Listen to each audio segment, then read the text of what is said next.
Hello, everyone.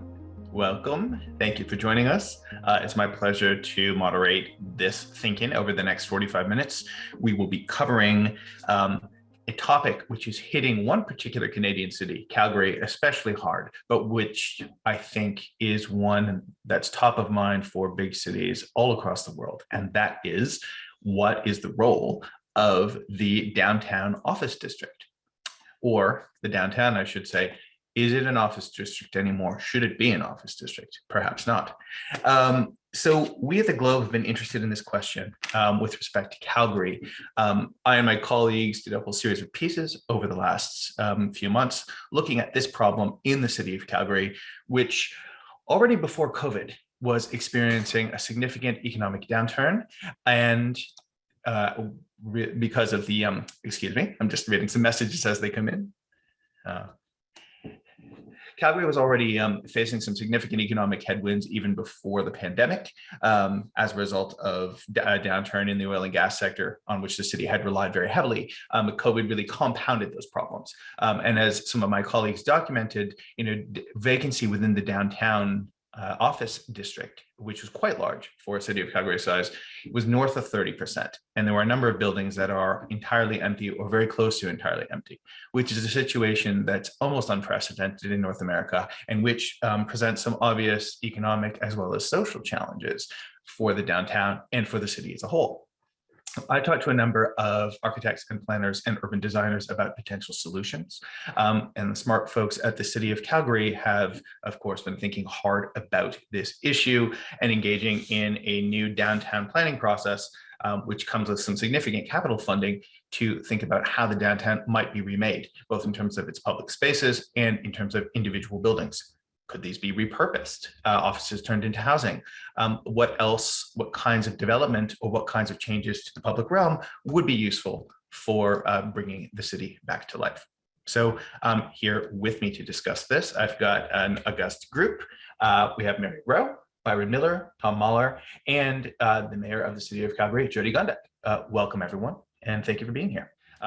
Mayor Gondek, perhaps you can kick us off. You have just has taken responsibility as mayor for this, interesting set of problems. So what are you thinking at this point in time? Where should your city be going and where should other cities be going? Well, thanks very much for the question, Alex. I want to make sure you can hear me all right. I can, thank you. Perfect. So this issue that our city has facing has been looming for quite a number of years. And it's in fact one of the first times I met Tom Mahler. Back in 2014 and 15, the commercial real estate sector was telling us, if we start to see the energy sector leave our city and we start to have vacancies, we will be devaluing our properties downtown and the impacts will be broadly felt. And that's exactly what happened. So since 2015, I can tell you that the private sector in Calgary has been working very closely with businesses downtown as well as our city administration to sort out what we can do as the vacancy level started to increase. And so in spring of this year, when we received a downtown revitalization strategy that was endorsed by community leaders, businesses, real estate experts, and our own administration, it was a great opportunity to approve something that everyone had bought into. We invested $200 million into that strategy back then, including 45 million of which was an incentive program to see what type of conversion opportunities we could bring aboard. And it was fully subscribed almost immediately. And just yesterday, as we passed the final year of a 4-year budget, we put another $55 million towards that program. So we are actively investing in ourselves. And when you say conversion, you mean conversion of office space to residential? In the first tranche, it was office space to residential. In this second 55 tranche, we're looking for residential as well as any other type of innovative uses, because our argument is vacancy devalues property. Anytime you can fill those vacancies with something different that brings about vibrancy, it gives an uplift to the entire district. Professor Byron Miller, what do you make of this, looking at this from outside of City Hall? What do you make of Calgary's strategy? Is it going to, you think it's likely to carry the city forward, or are there other things that governments should be doing? Thanks, Alex. I think the approach that the city is taking is generally a good one. I do think it could be bolder. So certainly, filling vacant office space is a top priority. But I think we need to think further about what we're trying to fill it with, and how do we develop strategies that will help us to attract the sort of uses downtown that we want. So in addition, for instance, to traditional forms of office employment and residential possibilities, there may be other sorts of economic uses that we could attract to the downtown. So for instance, urban agriculture is something that is starting to take place in lower quality, disused office towers. This has happened in a few cities in the US. This might be a possibility for some of our lower quality vacant office buildings downtown. But the other thing I think we need to think about is, in terms of attracting the next wave of economic activity, who are we trying to attract? Who are we trying to bring into the downtown? And the strategies that we've used in the past may not be the strategies that we want to use in the future.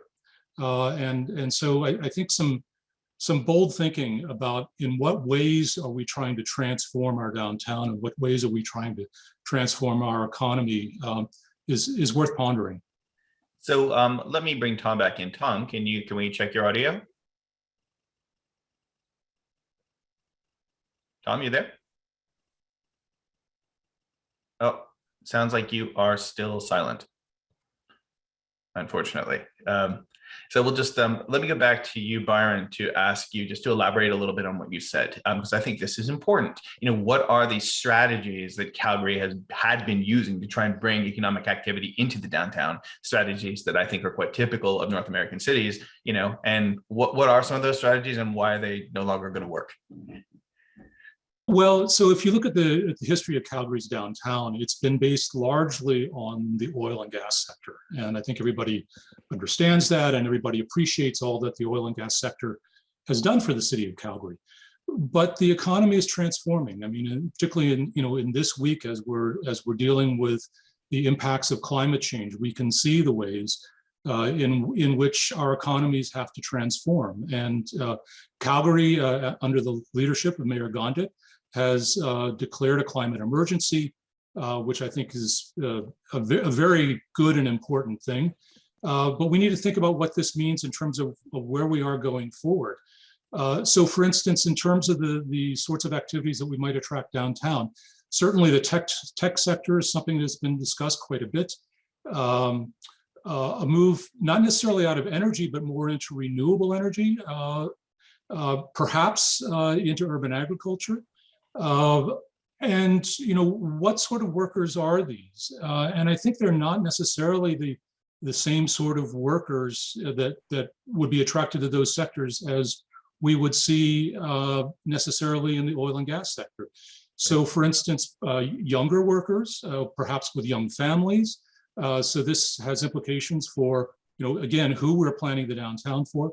If we're signaling a move toward a more climate resilient city and an economy based more on renewables and a broader emphasis on sustainability, do we want to have a downtown that is focused on the automobile? And maybe I should just transition to one particular point that I wanted to make, which is in terms of the circulation system downtown. So we've talked a lot about the buildings and how we can fill those buildings. We haven't talked a lot about how people circulate through the downtown.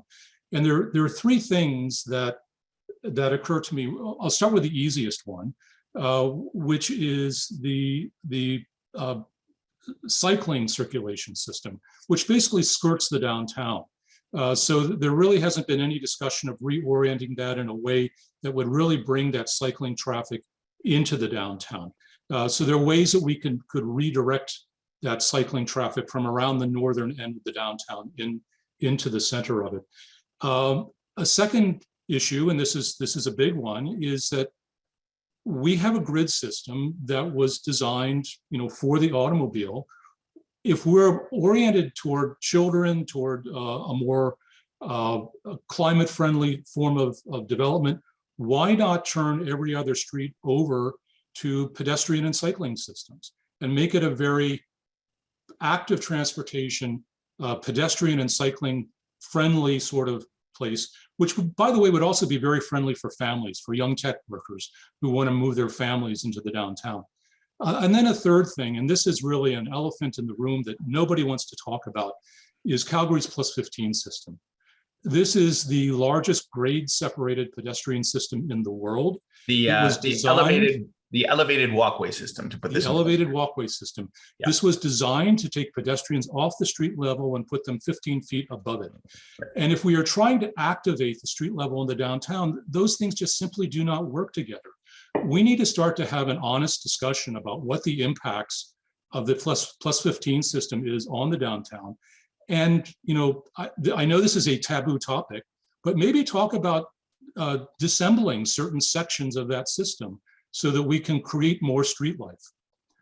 Interesting. I think that's right. Exactly. The point that you made, that a grade separated pedestrian network is not compatible with street life. I think there are some folks in the planning profession, including in the city where I sit today, who maybe are not quite willing to admit that that is the case, but I think it certainly is. Mary Rowe of the Canadian Urban Institute has this, hearing about this network of very car-oriented modernist planning that shaped downtown Calgary. To what degree are Calgary's problems comparable to other cities? And and what would be your prescription for cities facing similar predicaments now post-pandemic? Well, my prescription is not going to be a universal one, because cities are made by the people that live in them. And I just want to congratulate Mayor Gondik for your victory and for your leadership and what you're trying to do here. This is going to be a made in Calgary solution. And a couple of general comments I'll make. CUI has been working with the city of Calgary and a number of municipalities across the country about how do we restore the core. Mayor Daley, the first Mayor Daley, said apples rot from the core. So downtowns are profoundly important to how you build out a city. And I appreciate Calgary has been ahead of this curve by virtue of a number of circumstances, which the mayor identified. And that gives you an extraordinary opportunity to actually take the lead in a very, very progressive ways. You're a city with enormous tacit knowledge. You've been entrepreneurial for decades. You've got tons of people that know how to solve problems and have been working in a particular sector, or that perhaps wasn't as diverse as you want it to be. But any monoculture is at risk. It's not a resilient system. Whether I heard Byron talking about farming and agriculture, we know from nature that you need diversities, and that is part of the dilemma that central business districts face. We have a number of people on this call today who were active in Lower Manhattan after 9/11, and in Lower Manhattan, the city of New York made a decision to introduce other kinds of use and boost the diversity of Lower Manhattan after 9/11, and there were lots of naysayers who said no one will want to live there, no other activity will go on, and they were wrong. In fact, what happened is not-for-profits and artists and now residents moved into those areas, and now it's a much more complete neighborhood. So I think this is a perverse opportunity that Calgary's got. I had said when we were there, CUI did an intensive there in November of 19, and we talked about Calgary being a prophetic city, that in fact it was incubating a whole bunch of challenges: climate challenges, economic diversity challenges, migration challenges, demographic challenges. And so it is ahead of the curve on a whole range of things. I just want to push back, Byron, on your what I think is, I don't want to say it's simplistic because that sounds judgmental. I'm not sure that abolishing plus 15s or in other cities, the paths that are underground is necessarily the solution. I worry that we get preoccupied with these things and we say, oh, it's got to happen. The freeway has to come down, or we have to take the plus 15s down. The truth of it is that cities adapt. Adaptive reuse is part of in the fabric of how an organism adjusts. And so it may be that those plus 15s will have a different kind of purpose, or they will morph into some other kind of use. But I worry a little bit that we get fixated on one particular thing. The truth of it is, as you suggest, at grade, where the built environment meets the natural environment and where people are, that is what a city is. And I think Calgary is being very brave in committing its own resources and providing some leadership to galvanize the private sector to come with them and do adaptive reuse, look at different kinds of ways to bring more people downtown. Jane Jacobs in 1958 said, downtowns are for people, and you got to put people there. So I think conversions to residential, you're ahead on this, and the rest of the country is going to watch with great interest, and I suspect other cities across the world will too, as you reinvent yourself, which Calgary has done before. and will continue to do. So I want to be encouraging about this because I think it's a match of investments. Last thing I'll say is I don't think it's just the municipal government that has to get engaged in this. I think we need the attention of the federal government and provincial governments to rethink the revenue tools and the revenue sources that cities and municipalities have at their disposal. Because every crisis that this country is facing, climate, housing, equity, all transit, the rubber literally hits the road on Mayor Gondek's desk and on David Duckworth's desk, her city manager, as they try to navigate the structures that need to be in place to allow us to have a livable and resilient future as a country. So it's got to be on the federal government's agenda, and it's got to be on the provincial government's agenda. And I think that municipal governments can be the lead and be really critical brokers in doing place-based investment and problem solving. I agree. Not that anyone asked me, but I agree strongly. And I think it's important to note that the point that you just made, Mary, which is that municipal governments in Canada generally have limited powers and have really limited resources relative to their importance and relative to the services that they deliver. That's a thing that mayors have been saying for decade after decade, and higher levels of government are perhaps a little bit reluctant to acknowledge. Mayor Gondek, let's take it back to you. Perhaps we can talk about bringing more people into downtown, whether that is through conversions of office space or through other means. How are you thinking about that? And in your mind, how important is that? What does that mean for the future of the core? I think it's absolutely critical. If you focus on the fact that cities are really intersections of people and places, the types of spaces that you create for them should be inviting. And I think our city is a really good example of one that was planned at a time when the world was interested in segregating uses. And so we grew up not only with the automobile, but with a very segregated planning principle. And so for us to think about things like transit and mobility, schools and childcare, post-secondary institutions, the arts and culture sector, all of those need to be embedded very strongly into our downtown, and we need to be intentional about inviting those uses downtown. Now, I know Tom was having trouble with his audio, so I'm just going to give you an example of something that he's done with administration. They created a center city district that allowed for innovation and trying out different kinds of uses in land use districts that were previously only for offices. So they were able to fast track things like a dental office or things like, a dance studio or whatever it happens to be, pet care. And we tried it out and it works, because if you think about your life and you think about the fact that you get up and you pack the kids into the car and the dog, you got to drop everybody off somewhere and then drive into work. Imagine being able to walk and do all of that. And that's what I want our downtown to be. You, the kids, the dog, leave the house at the same time. Everybody gets dropped off at their respective locations. At lunchtime, you get your teeth cleaned. After work, you pick up some groceries and everybody walks home. That would be amazing. And when I talk to young professionals downtown who are working for organizations like Avatar Innovation that just started a center for energy transition in the Ampersand building downtown, which is a building that has been redone to have proper amenities and proper uses for a modern city. Those folks, those young professionals are saying, I love this building. It's inviting. I love the work I'm doing. It's meaningful. They're working on a carbon removal accelerator. I love being close to Chinatown. I can walk to work. Those things are important. And I think if we don't take a sociological perspective to city building, we will only create places that are devoid of human beings. So I'm very interested in how all those things fit together. Tom, are you there?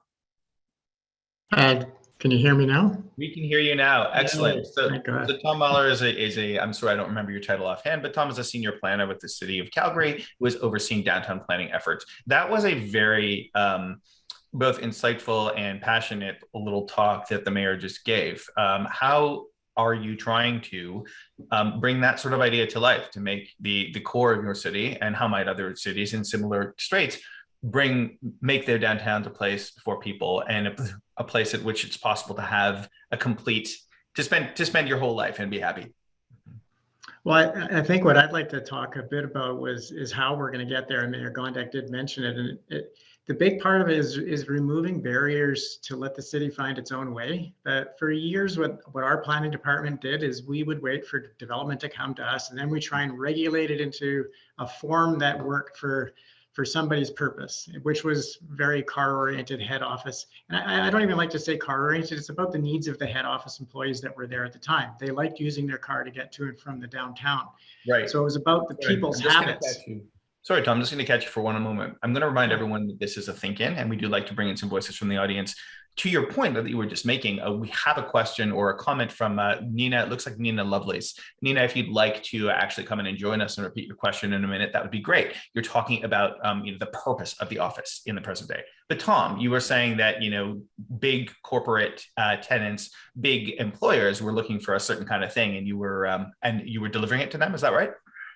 Yeah, we did a really great job delivering the needs of a corporate head office employee for decades. And I think what Mayor Gondek's getting at is the needs of employees in the new economy are totally different.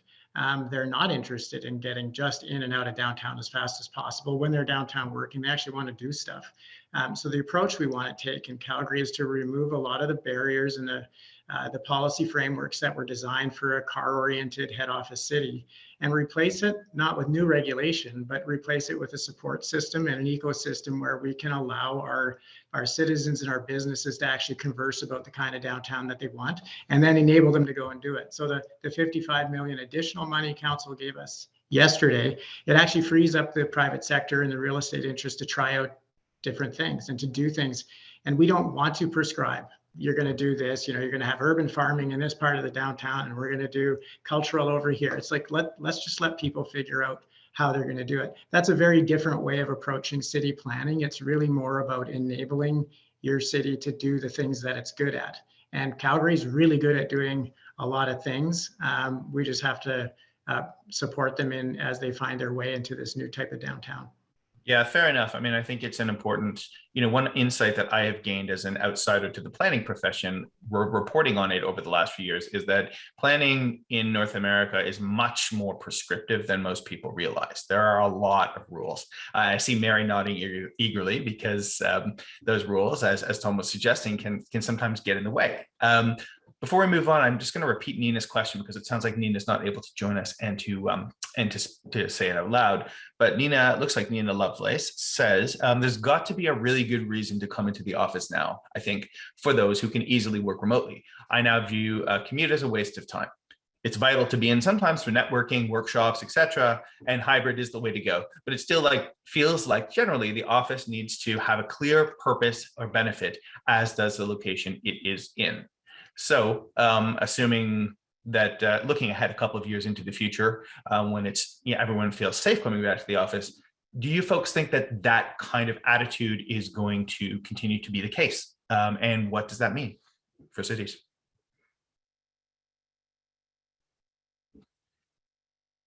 Oh, Mary, you're muted, it sounds like.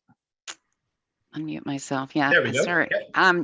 I just want to comment that first of all, there are downtowns across the world where people live downtown, and they do, and those neighborhoods, those more complete neighborhoods, fared better during the pandemic because, right. Because you were able to stay at home, and this happened after Hurricane Sandy. Again, that Lower Manhattan anecdote that I offered. When Hurricane Sandy happened in New York, where I happened to be living, that neighborhood was much more resilient because there were people living there, so they had coffee shops and they had things that were. Whereas when it was just a monoculture, it didn't have that vibrancy. So I think, I'm so allergic to this prescription of, the future looks like this. We actually don't know. And I hear the mayor and Tom both saying this. We have to just create enabling conditions that allow the kind of organic kind of way in which people serendipitously work these things out.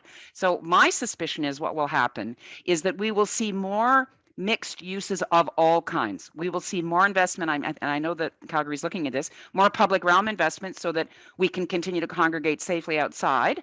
And the whole piece that you're doing with Stevens Avenue was all part of that. And I think we will also see repurposing inside building envelopes. That's already happening too.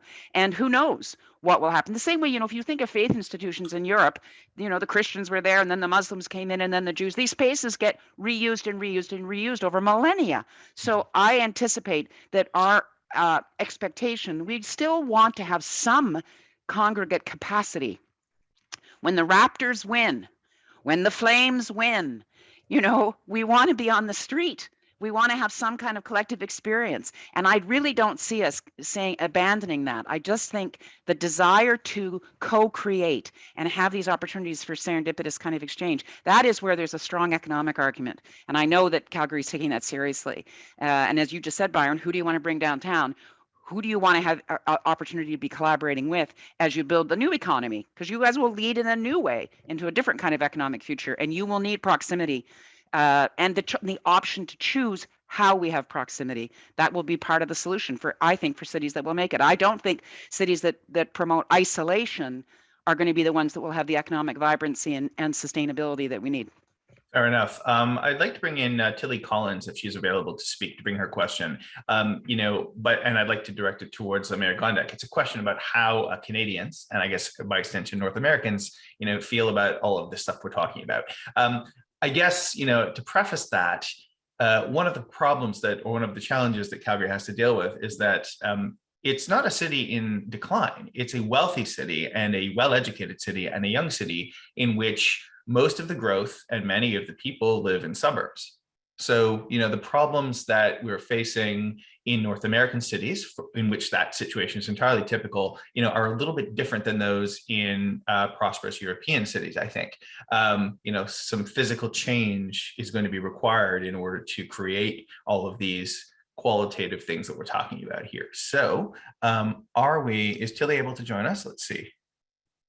I'm here, yes. There she is. Welcome.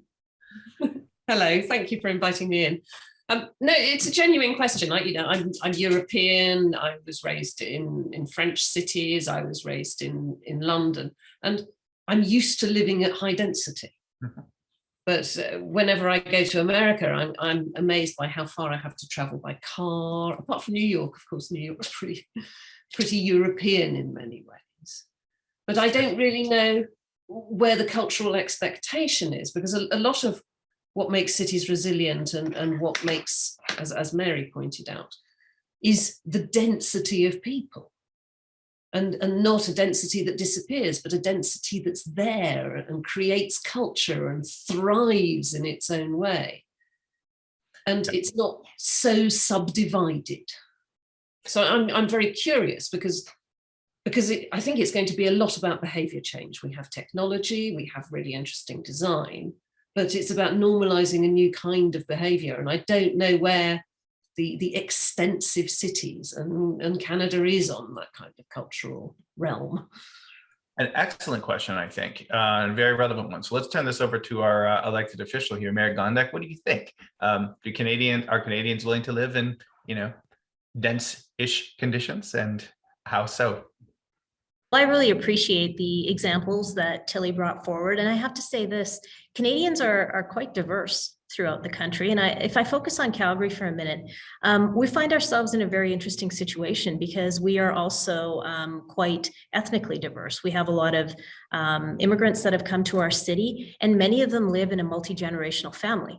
And when you live in a multi-generational family, you need a particular type of home to ensure that everybody's got the space that they need. So that's why you see a lot of our ethnic communities being particularly dense in terms of people per unit, but the units per acre does not demonstrate that. So I think we've got a very interesting concept happening in Calgary, particularly in North Central and Northeast Calgary, where you've got higher population counts within a home, but it doesn't reflect properly when we only look at planning language of units per acre. So I think we need to focus on what the needs of a population are and try to provide those kind of neighborhoods that are closer to the places where people are working.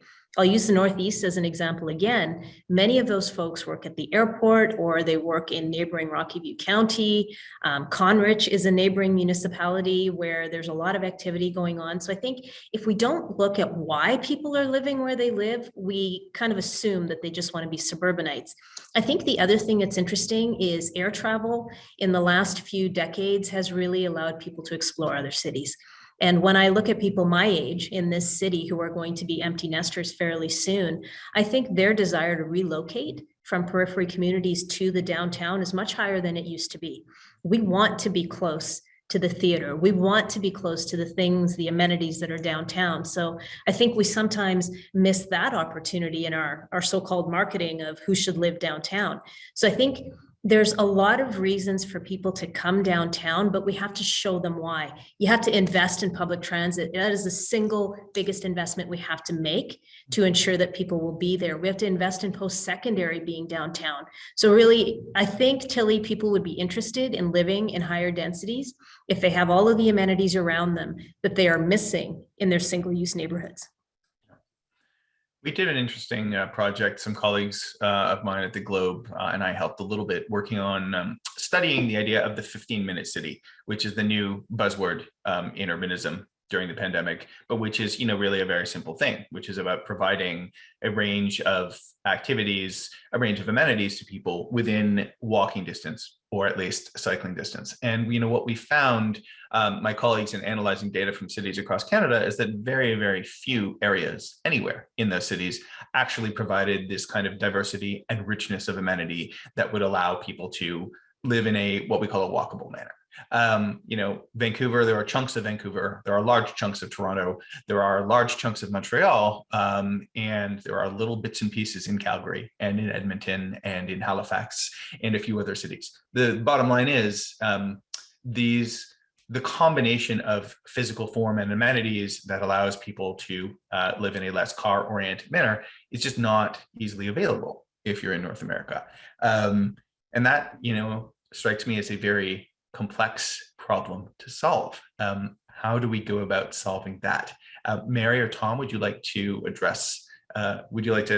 try and answer that very difficult question? Well, I want to just respond on this fundamental piece about the 15-minute city. I just want to caution all those planners out there that just love to come up with a concept and a magic bullet, and then suddenly we're gonna have towers in the park. You know what I mean? So there are all sorts of limits to the 15-minute city. It reinforces enclaves.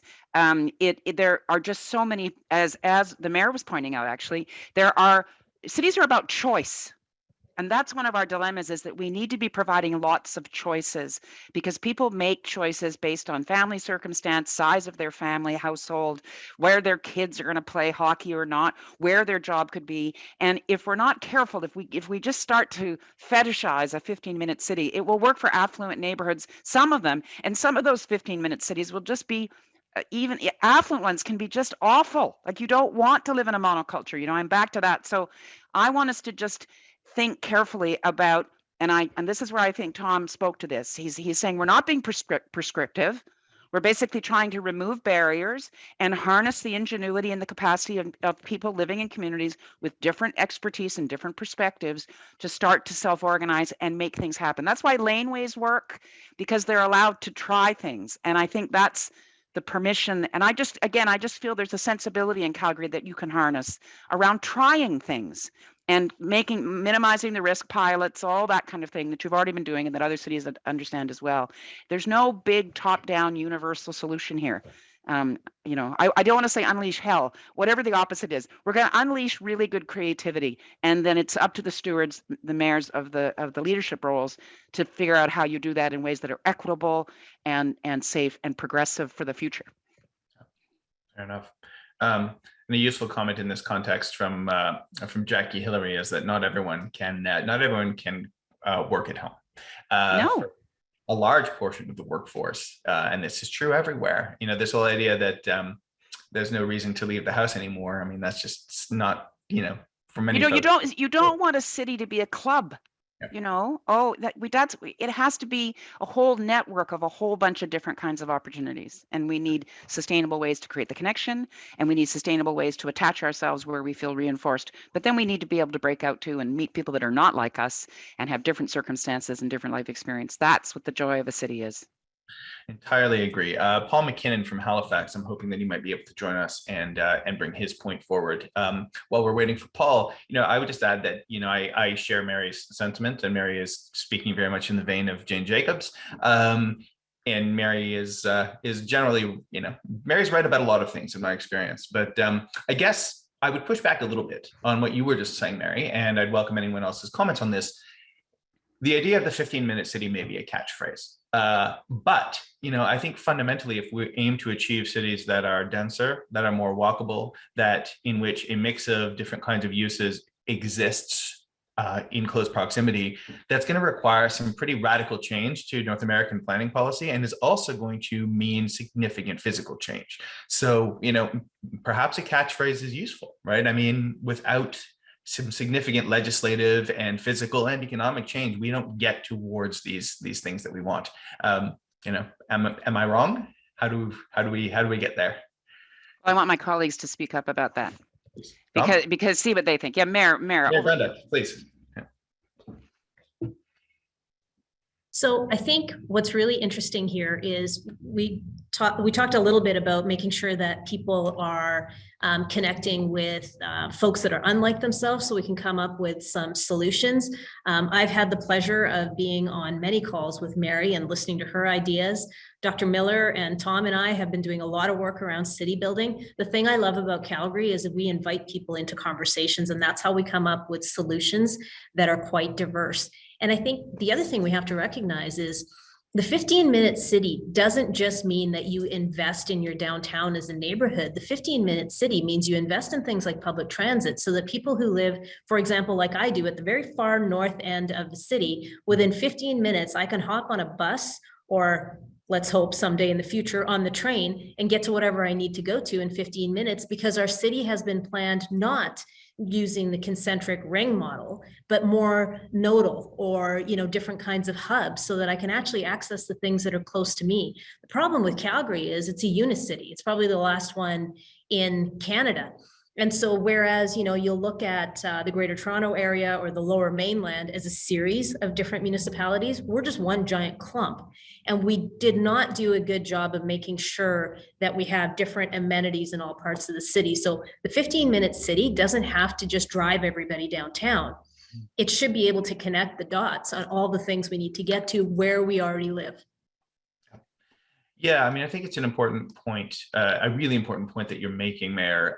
One thing that I think has often been overlooked in discussions of North American cities is that Canada actually does quite well with respect to public transit. The numbers are still not great in cities like Winnipeg or Edmonton or Calgary, but they're pretty good compared to the rest of North America. We have robust public transit that serves, to varying degrees, neighborhoods across the city. And nowhere does this better than Toronto, where it's actually buses covering large areas of previously working class and middle class suburbia that actually make these vast areas accessible to people. So that's, buses through suburbs aren't sexy, but they are, a real tool to provide amenity and opportunity to folks. Byron, I see you nodding. Would you like to comment on what the mayor was just saying? There we go. Okay, I'm muted. Yeah, no, I agree with much of what's been said. And I think Mary's point about the limitations of the 15-minute city are worth taking seriously. It's an appealing concept, and in principle, I think it's a good thing, but there are certainly limitations to it. One of the limitations is that in most households, you have multiple people who are working, and the idea that everybody can work in their own neighborhood is just simply not realistic. right. People need to be able to get across the city to go to employment in other parts of the city.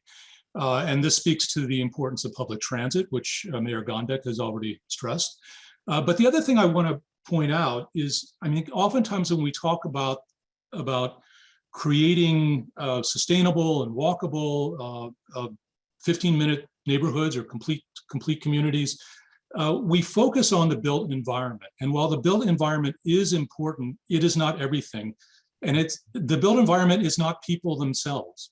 And this speaks to the importance of diversity, of equity, that we, if we have, certain parts of the city that are very much upper income and other parts that are very much lower income, you don't have a complete labor force spectrum in each of those communities.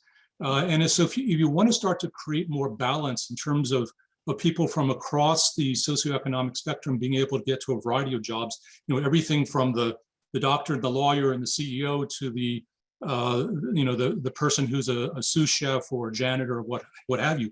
You have to have a diversity of housing options in every community. And Calgary has become a highly polarized city. The question of who can live where, I think, is a very important one. And we shouldn't simply be relying on urban sprawl as a de facto affordable housing policy. We need to have affordable housing across the entire city. And there are some cities that have taken the lead on this. Edmonton actually adopted a very interesting city policy a few years ago, requiring that 16% of all housing in every neighborhood of the city be affordable. And so, you know, focusing on the built environment is certainly important. We need to pay attention to that, but we shouldn't equate that with people of all walks of life being able to live in each part of the city. Indeed. You know, and that's a live conversation in terms of changing the zoning and related regulations in North American cities. We are coming to the end of our time, so I would invite each of you to just take 30 to 60 seconds to summarize some of the most important points that you think you have heard here today. Leave us with one thing each, if you would. You know, where does the downtown or the central core go? Where should it be going? Perhaps, Tom, we can start with you. I would leave the thing I want to get across as is that downtowns are an opportunity in North American cities to be something different than what they were. They're basically, we've only been at this for 100 years. And when you look at cities that are 300 years older, they're going to be many things. And this is a time where city governments need to relinquish a little bit of control over planning what they think it should be, and really engaging deeply with your citizens to find out what do they want it to be. And it's a different way of approaching it. It speaks to what Byron was getting at, your cities for your citizens, and really focus on that. Very good. Mary?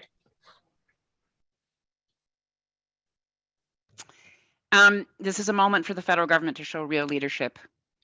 You know, Canada's a vast geography with actually very few number of large cities, city regions. There's a handful of them.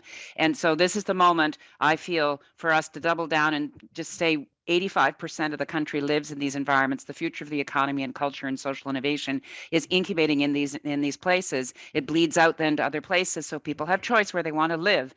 But this is a moment, I think, for Canada to show real leadership and invest. I think that would be a game changer for this country if the national government were really bold about this and said, we can find a way to do this in the current constitutional frames.